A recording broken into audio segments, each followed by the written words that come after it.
जीवन में हर कोई उतार चढ़ाव का सामना करता है। समय चाहे अच्छा हो या बुरा, हमें शांत रहने की कला सीखनी चाहिए। यही हमें सच्चा सुख और सफलता दिला सकता है।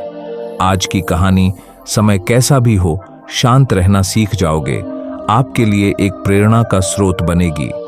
कहानी सुनने से पहले अगर आपने हमारे चैनल को सब्सक्राइब नहीं किया है तो कृपया सब्सक्राइब करें और बेल आइकन दबाएं ताकि आप हमारी हर नई कहानी से जुड़ सकें। बहुत समय पहले हिमालय की गोद में बसे एक छोटे से गांव में एक साधु का निवास था। साधु का नाम शांतानंद था। उनका जीवन बहुत ही साधारण था, लेकिन उनकी बातें और जीवन जीने का तरीका असाधारण था। गांव के लोग उन्हें बहुत मानते थे और हर समस्या के समाधान के लिए उनके पास आते थे। एक बार गांव के एक किसान, जिसका नाम रमेश था, साधु के पास आया। उसका चेहरा चिंता और तनाव से भरा हुआ था। उसने साधु से कहा, गुरुजी, मेरी फसल इस साल बिल्कुल खराब हो गई है। घर में खाने को कुछ नहीं है। मैं क्या करूं? मेरा तो जीवन ही बर्बाद हो गया। साधु शांतानंद ने मुस्कुराते हुए रमेश को बैठने का इशारा किया और कहा, चिंता मत करो, हर समस्या का समाधान होता है, लेकिन पहले मुझे तुम्हारी कहानी सुनाओ। रमेश ने रोते हुए अपनी पूरी कहानी सुनाई। उसने बताया कि किस तरह लगातार बारिश ने उसकी फसल को बर्बाद कर दिया। उसके परिवार की स्थिति भी बहुत खराब हो गई थी। साधु ने कुछ देर तक रमेश की बात सुनी और फिर बोले, रमेश, क्या तुम जानते हो कि नदी का पानी हमेशा बहता रहता है? कभी वह शांति से बहता है तो कभी वह उफान पर होता है, लेकिन एक बात तय है, पानी रुकता नहीं। समय भी नदी की तरह है, यह भी बहता रहता है। कठिन समय आएगा तो जाएगा भी, बस तुम्हें शांत रहकर धैर्य से काम लेना होगा। रमेश ने पूछा, लेकिन गुरुजी, मैं शांत कैसे रहूं? जब मेरे पास कुछ भी नहीं है तो कैसे खुद को संभालूं? साधु ने रमेश को समझाने के लिए एक कहानी सुनाई। उन्होंने कहा, एक बार की बात है, एक राजा था जिसे अपने जीवन में हर चीज जल्दी चाहिए थी। वह बहुत अधीर स्वभाव का था। अगर कोई समस्या आती तो वह गुस्से में आ जाता, और अगर कोई खुशी मिलती तो वह उत्साह में झूम उठता। उसकी यह आदत पूरे राज्य में चर्चा का विषय बन गई थी। एक दिन राजा ने अपने राज्य के सबसे बुद्धिमान व्यक्ति को बुलाया और कहा, मुझे ऐसा मंत्र दो जो मेरी खुशी और मेरे दुख दोनों में काम आए। उस बुद्धिमान व्यक्ति ने राजा को एक अंगूठी दी और कहा, इस पर जो लिखा है उसे ध्यान से पढ़ना, और जब भी कोई कठिनाई आए या खुशी का समय हो, इसे देखना। अंगूठी पर लिखा था, यह भी बीत जाएगा। राजा ने उस मंत्र को अपने जीवन का हिस्सा बना लिया। जब भी उसे कठिनाई का सामना करना पड़ता तो वह अंगूठी देखता और कहता, यह भी बीत जाएगा। और जब खुशी के पल आते तो वह वही वाक्य दोहराता। धीरे धीरे राजा का स्वभाव बदल गया। वह शांत और स्थिर चित्त हो गया। साधु ने कहा, रमेश, इस कहानी से सीखो, समय चाहे कैसा भी हो वह गुजर जाएगा, तुम्हें बस धैर्य रखना है। साधु की बातों ने रमेश के दिल पर गहरा प्रभाव डाला। उसने साधु से कहा, गुरुजी, मैं समझ गया कि मुझे धैर्य रखना होगा, लेकिन क्या आप मुझे कोई तरीका बता सकते हैं जिससे मैं अपनी भावनाओं पर काबू पा सकूं? साधु ने मुस्कुराते हुए कहा, ध्यान का अभ्यास करो। रोज सुबह और शाम कुछ समय निकालकर शांत बैठो, गहरी सांस लो और अपने विचारों को स्थिर करो। इसके अलावा हमेशा याद रखो कि हर समस्या का समाधान होता है। जब तक तुम्हारा मन शांत रहेगा, तुम्हें सही रास्ता भी नजर आएगा। रमेश ने साधु की बात मानी। उसने ध्यान का अभ्यास शुरू किया और धीरे धीरे उसकी सोच में बदलाव आने लगा। अब वह हर परिस्थिति में शांत और स्थिर रहने की कोशिश करता।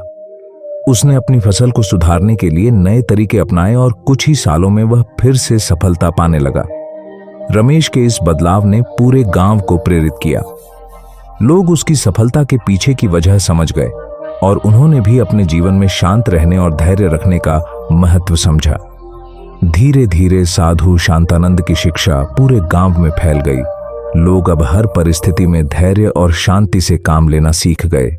जीवन में कठिनाइयां और समस्याएं सभी के पास आती हैं, लेकिन जो व्यक्ति हर परिस्थिति में शांत रहना जानता है, वही सच्ची सफलता और सुख प्राप्त करता है। इस कहानी से हमें यह सीख मिलती है कि चाहे समय कितना भी कठिन क्यों ना हो, हमें धैर्य और शांति का दामन नहीं छोड़ना चाहिए।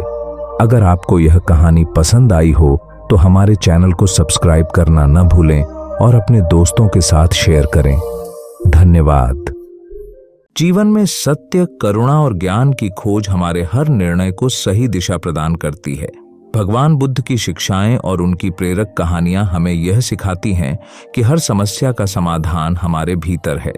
बुद्ध की कहानियां न केवल आध्यात्मिक शिक्षा देती हैं, बल्कि हमारे दैनिक जीवन के लिए भी महत्वपूर्ण मार्गदर्शन करती हैं। ये कहानियां हमें सिखाती हैं कि कैसे कठिन परिस्थितियों में भी शांति, धैर्य और प्रेम बनाए रखा जा सकता है। आइए भगवान बुद्ध की 4 प्रेरक कहानियों को पढ़ें और उनसे जीवन के अमूल्य पाठ ग्रहण करें। क्रोध का उत्तर करुणा। एक दिन भगवान बुद्ध एक गांव में उपदेश देने गए। जैसे ही वे वहां पहुंचे, एक क्रोधित व्यक्ति उनके पास आया और अपशब्द कहने लगा। बुद्ध ने शांतिपूर्वक उसकी बात सुनी और मुस्कुराते हुए बोले, यदि कोई व्यक्ति तुम्हें उपहार देता है और तुम उसे स्वीकार नहीं करते, तो वह उपहार किसका होगा? वह व्यक्ति थोड़ा हैरान हुआ और बोला, जो उसे लाया है। बुद्ध ने उत्तर दिया, सही कहा। इसी प्रकार तुम्हारा क्रोध भी तुम्हारा ही है। यदि मैं इसे स्वीकार नहीं करता तो यह मेरे लिए नहीं, तुम्हारे लिए ही रहेगा। इस उत्तर ने उस व्यक्ति का क्रोध शांत कर दिया। उसने महसूस किया कि गुस्से का जवाब गुस्से से नहीं, बल्कि शांति और करुणा से देना चाहिए। सच्चे सुख की परिभाषा। एक बार एक धनवान व्यक्ति ने बुद्ध से पूछा, भगवान, मैं बहुत धनी हूं, मेरे पास सब कुछ है, लेकिन फिर भी मैं सुखी नहीं हूं। सुखी जीवन का रहस्य क्या है? बुद्ध ने कहा, तुम्हारे पास जो कुछ है उसे दूसरों के साथ साझा करो। उस व्यक्ति ने बुद्ध की बात मानी और अपने धन का एक बड़ा हिस्सा जरूरतमंदों में बांट दिया। कुछ समय बाद वह बुद्ध के पास आया और बोला, भगवान, मैंने आपकी बात मानी और अब मुझे सच्चा सुख मिल रहा है। बुद्ध ने उत्तर दिया, सच्चा सुख केवल संग्रह में नहीं, बल्कि दान और सेवा में है। जब तुम दूसरों की भलाई के लिए कार्य करते हो, तभी तुम्हारा मन सच्चे सुख का अनुभव करता है। संसार की सच्चाई। एक महिला अपने मृत बच्चे को लेकर बुद्ध के पास आई और रोते हुए बोली, भगवान, कृपया मेरे बेटे को पुनः जीवित कर दें, मैं उसके बिना नहीं रह सकती। बुद्ध ने उसकी पीड़ा को समझा और कहा, मैं तुम्हारी मदद कर सकता हूं, लेकिन पहले तुम्हें एक काम करना होगा। तुम किसी ऐसे घर से सरसों के दाने लेकर आओ जहां किसी की मृत्यु न हुई हो। वह महिला तुरंत दाने की खोज में निकल पड़ी, लेकिन हर घर में उसने सुना कि किसी न किसी ने अपने किसी प्रिय को खोया है। आखिर में वह महिला समझ गई कि मृत्यु जीवन का एक अटल सत्य है। जब वह बुद्ध के पास लौटी तो उसने कहा, भगवान, अब मैं समझ गई हूं कि जीवन में दुख सभी के हिस्से में आता है, हमें इसे स्वीकार करना सीखना चाहिए। बुद्ध ने मुस्कुराते हुए कहा, सत्य को स्वीकार करना ही सच्ची शांति का मार्ग है। अहंकार का त्याग। एक बार एक राजा ने बुद्ध से पूछा, भगवान, मैं सबसे बड़ा हूं, सबसे शक्तिशाली हूं, मुझे कैसे और महान बनना चाहिए? बुद्ध ने उसे एक कटोरा दिया और कहा, जाओ और इसे पानी से भर कर लाओ, लेकिन ध्यान रहे कि एक भी बूंद गिरनी नहीं चाहिए। राजा ने ऐसा ही किया। जब वह पानी से भरा कटोरा लेकर लौटा तो बुद्ध ने पूछा, इस कटोरे को लेकर आते समय क्या तुमने अपने महल, संपत्ति और राज्य के बारे में सोचा? राजा ने उत्तर दिया, नहीं, मेरा सारा ध्यान सिर्फ इस कटोरे पर था ताकि पानी न गिरे। बुद्ध ने कहा, ठीक उसी तरह जब तुम अपने अहंकार और संपत्ति से मुक्त होकर ध्यान लगाते हो, तभी तुम सच्चे महान बनते हो। भगवान बुद्ध की इन प्रेरक कहानियों में जीवन का सार छिपा है। वे हमें सिखाती हैं कि कैसे हम क्रोध, दुख और अहंकार को त्याग कर शांति, करुणा और सच्चे सुख को प्राप्त कर सकते हैं। इन कहानियों का पालन करके हम अपने जीवन को एक नई दिशा दे सकते हैं और आत्मिक शांति प्राप्त कर सकते हैं। आइए बुद्ध की शिक्षाओं को अपने जीवन में अपनाएं और इसे सार्थक बनाएं। कल्पना कीजिए, जब जिंदगी में हर दरवाजा बंद हो जाए, उम्मीद का हर दीपक बुझ जाए और हर अपना पराया बन जाए। ऐसे समय में अंधेरा सिर्फ डराने के लिए नहीं, बल्कि सिखाने के लिए आता है। यह कहानी एक राजा की है जिसने सब कुछ खो दिया था। उसके अपने उसे छोड़ गए और उसका राज्य छिन गया। लेकिन अंधेरे में उसकी मुलाकात एक साधु से हुई। साधु ने उसे 3 परीक्षाओं का सामना करने को कहा। इन परीक्षाओं ने न सिर्फ राजा का जीवन बदला, बल्कि उसे सिखाया कि सबसे बड़ी ताकत भीतर की ताकत है। क्या राजा ने वो सबक सीखा जो उसे चाहिए था? क्या उसने अपना राज्य वापस पाया या अंधेरे में ही खो गया?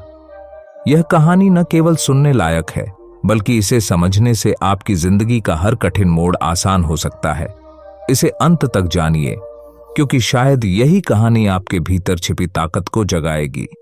तो चलिए शुरू करते हैं इस अनोखी यात्रा को। बहुत समय पहले एक समृद्ध और शक्तिशाली राज्य था जिसका नाम संधानपुर था। इस राज्य के राजा महादेव सिंह अपनी बुद्धिमानी और साहस के लिए दूर दूर तक प्रसिद्ध थे।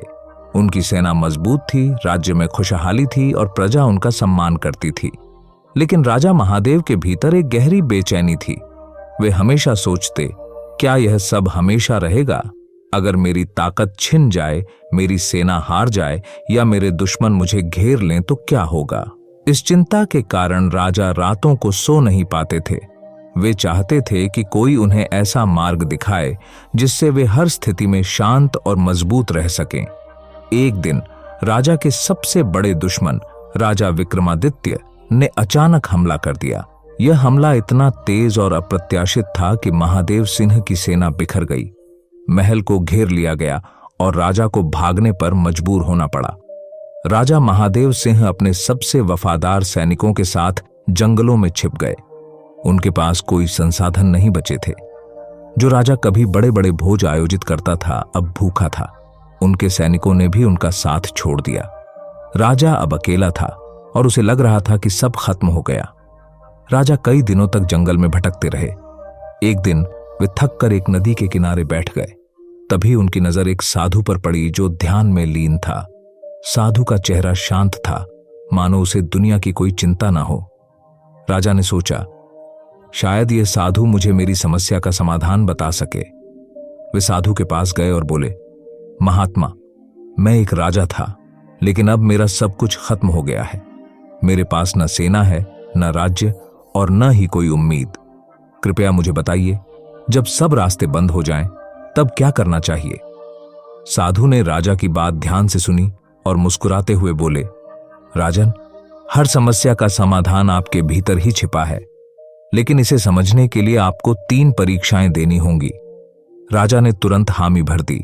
साधु ने कहा, पहली परीक्षा है धैर्य की परीक्षा। इस जंगल में एक पुराने कुएं के पास जाओ। वहां 3 दिन और 3 रातें बिना हिले डुले ध्यान लगाओ। अगर तुम सफल हुए तो मैं तुम्हें पहली शिक्षा दूंगा। राजा ने सोचा, यह तो आसान है, और वे साधु के बताए स्थान पर चले गए।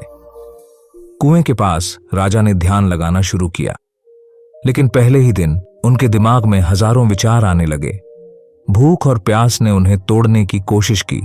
वे सोचने लगे, मैं एक राजा था और अब यहां जंगल में बैठा हूं, क्या यह सब व्यर्थ है? दूसरे दिन तेज धूप और मच्छरों ने उन्हें परेशान किया। तीसरे दिन तक उनका शरीर थक चुका था, लेकिन उन्होंने हार नहीं मानी।